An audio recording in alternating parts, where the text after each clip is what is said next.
Hello friends. मेरी कहानी का नाम है ममता और इसका एक पार्ट मैंने फर्स्ट वीडियो में डाला था। अब आगे की कहानी, आशा है आपको पसंद आ रही होगी मेरी कहानी।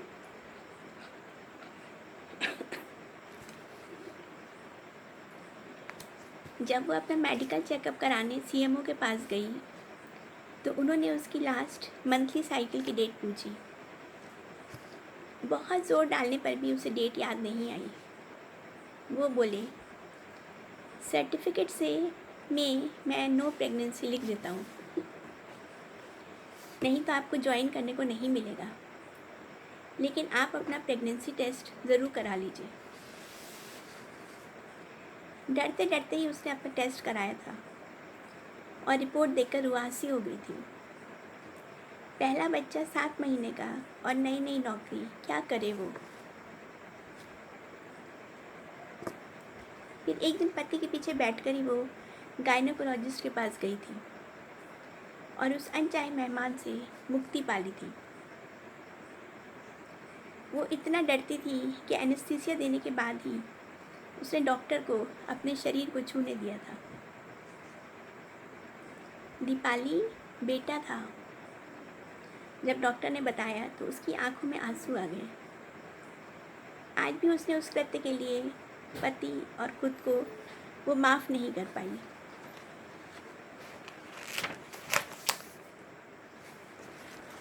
यदि वो जिंदा रहता तो आज उसके 2 जवान बेटे होते। लेकिन हाँ, नई नई नौकरी और उसका गिरता स्वास्थ्य ही इस हत्या का कारण बना था। उस अनचाहे बेटे की याद उसे अभी भी कभी कभी आ जाती है। क्यों नहीं उसने उसी समय छुट्टी ले ली।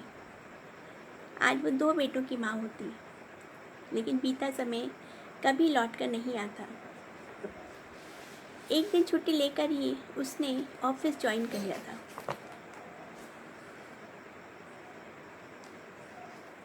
उसके बाद शुरू हुए उसके बहुत कठिन दिन। सुबह 4 बजे से उठकर घर का काम करना, फिर रोते हुए बच्चे को छोड़कर ऑफिस जाना। वो पलट पलट कर देखती रहती और उसका गोरा मासूम बच्चा चीख चीख कर रोता रहता। आंखों में आंसू भरे ही वो ऑफिस पहुंचती। बस ये अच्छा था, उसका ऑफिस बहुत पास था और बॉस अच्छे थे। वो दीपाली से कुछ नहीं बोलते, कभी भी आओ जाओ, स्टाफ भी अच्छा था, अतः उस पर काम का कोई बर्डन नहीं था। कहते हैं कि ईश्वर सब ओर से दुख नहीं देता है, इसलिए दीपाली को ऑफिस अच्छा मिला था। दुबली पतली मैडम बच्चे को छोड़कर दौड़ती हुई पैदल ही ऑफिस आती हैं, ये सबको पता था। ऑफिस के आसपास का हरा भरा माहौल और शांति उसे कुछ सुकून देती।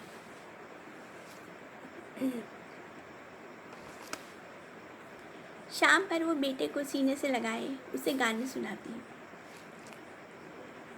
कभी चंदा है तू, मेरा सूरज है तू, और कभी पप्पा जल्दी घर आना।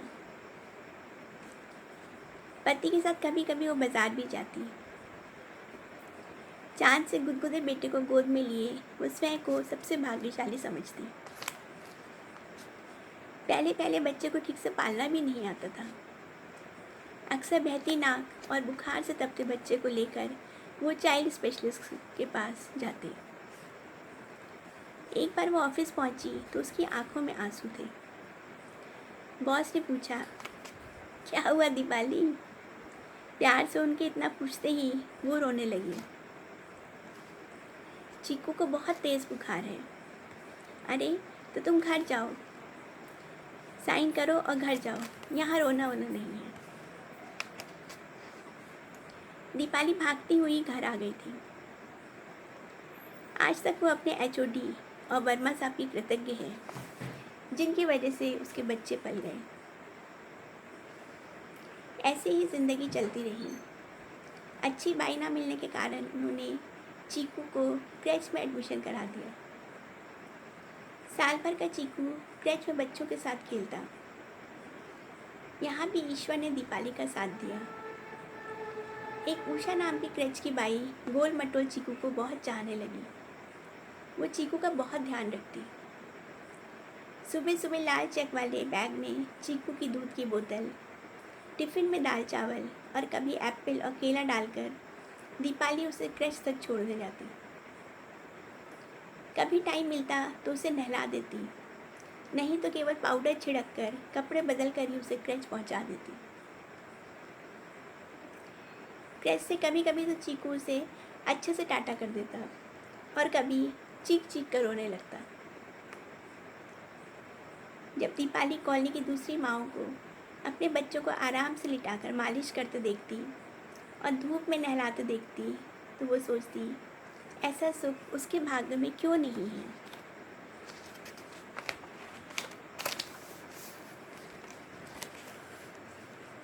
क्रच छोटा सा और साफ सुथरा था। हॉल में लाइन से बच्चों के पालने और कॉट लगे हुए थे। सुबह पहुंचते से ही सब बच्चों को अपनी अपनी बोतल से दूध पिलाया जाता और ठीक 12 बजे उन्हें सुला दिया जाता। 2 बजे सारे बच्चे उठते और सुबह के बने ठंडे दाल चावल या सब्जी रोटी खाते। शाम को सारे बच्चों को लाइन से खड़ा करके सूसू करने भेजते और फिर दूध पिलाकर पाउडर लगा सुंदर तैयार कर देते। शाम को सब बच्चों के मम्मी पापा भागते हुए लेने आते। कुछ मम्मियाँ दोपहर को बच्चों को फीड कराने भी आती। वहीं दरी पर बैठकर अपने अपने लला को गोदी में लेकर वो दूध पिलाती। उन मम्माओं की आपस में भी दोस्ती हो गई थी। क्या उनके बच्चे किसी कृष्ण कन्हैया से कम थे?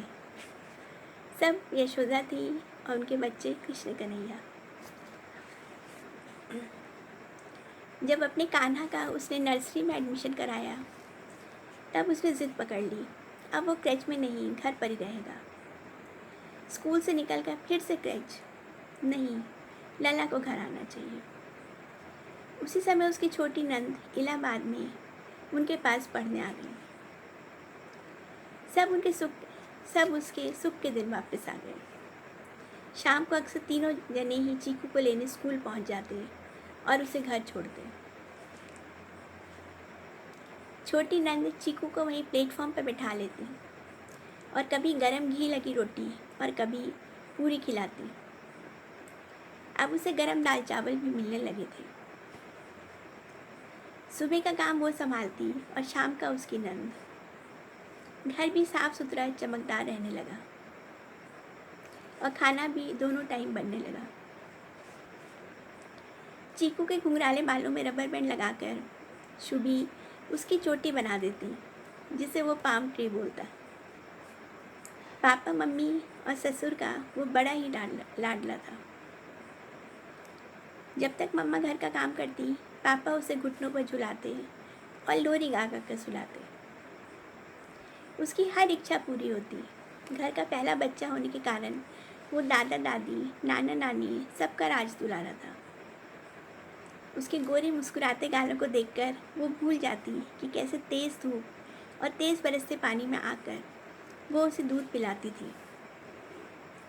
कभी कभी वो तीनों गंगा घाट पर जाते और देर तक तैरते और मस्ती करते। 2 साल की उम्र में ही उसको तैरना सिखा दिया था। नानी द्वारा बुने सुंदर स्वेटर पहनकर जब वो घूमता तो नन्हा राजकुमार सा ही लगता।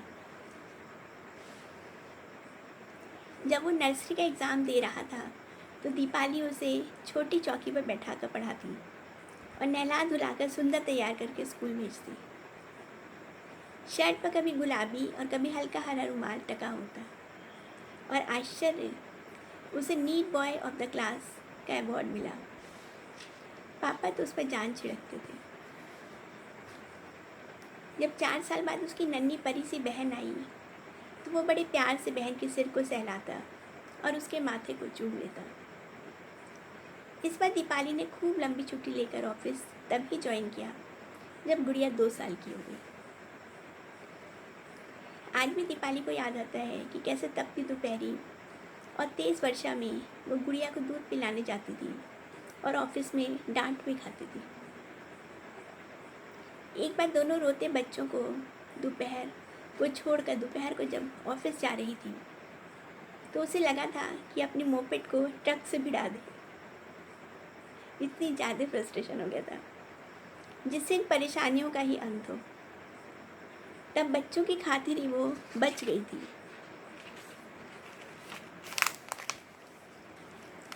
आज जब जीवन के कई उतार चढ़ाव देखने के बाद दीपाली अपने ऑफिस में भी अपना एक स्थान बना चुकी है और उसके बच्चे भी कॉलेज में आ गए हैं और बहुत आज्ञाकारी और होनहार हैं। कभी कभी उसके मन में कसक उठती है कि वो बच्चों को उतना प्यारा बचपन नहीं दे पाई जिनके वो अधिकारी थे। एक बार उसने आंखों में आंसू भरकर अफसोस अपने बेटे से कहा, हमें बहुत अफसोस है कि हम तुम्हें क्रच में रोता हुआ छोड़ कर जाते थे। जवानी की दहलीज पर कदम रखता लंबा चौड़ा चीकू ठट्ठा कर हंसा, अरे मम्मा, जब हमें कुछ याद नहीं और आप सोच सोच कर क्यों दुखी हैं। हमें इतना पता है कि आपने और पापा ने हमें हमेशा बहुत प्यार दिया है और हमें कभी कोई कमी महसूस नहीं होने दी। दीपाली को लगा जैसे वो बिल्कुल हल्की हो गई है। बरसों का अंदर जमा गिल्ट उसने निकाल कर फेंक दिया और आंसू भरी आंखों और मुस्कुराते गालों से बेटे को गले से लगा लिया। एक नई सुबह उसके दरवाजे पर दस्तक दे रही थी। धन्यवाद। आशा है आपको मेरी ये भावभीनी कहानी पसंद आई होगी। Thank you so much.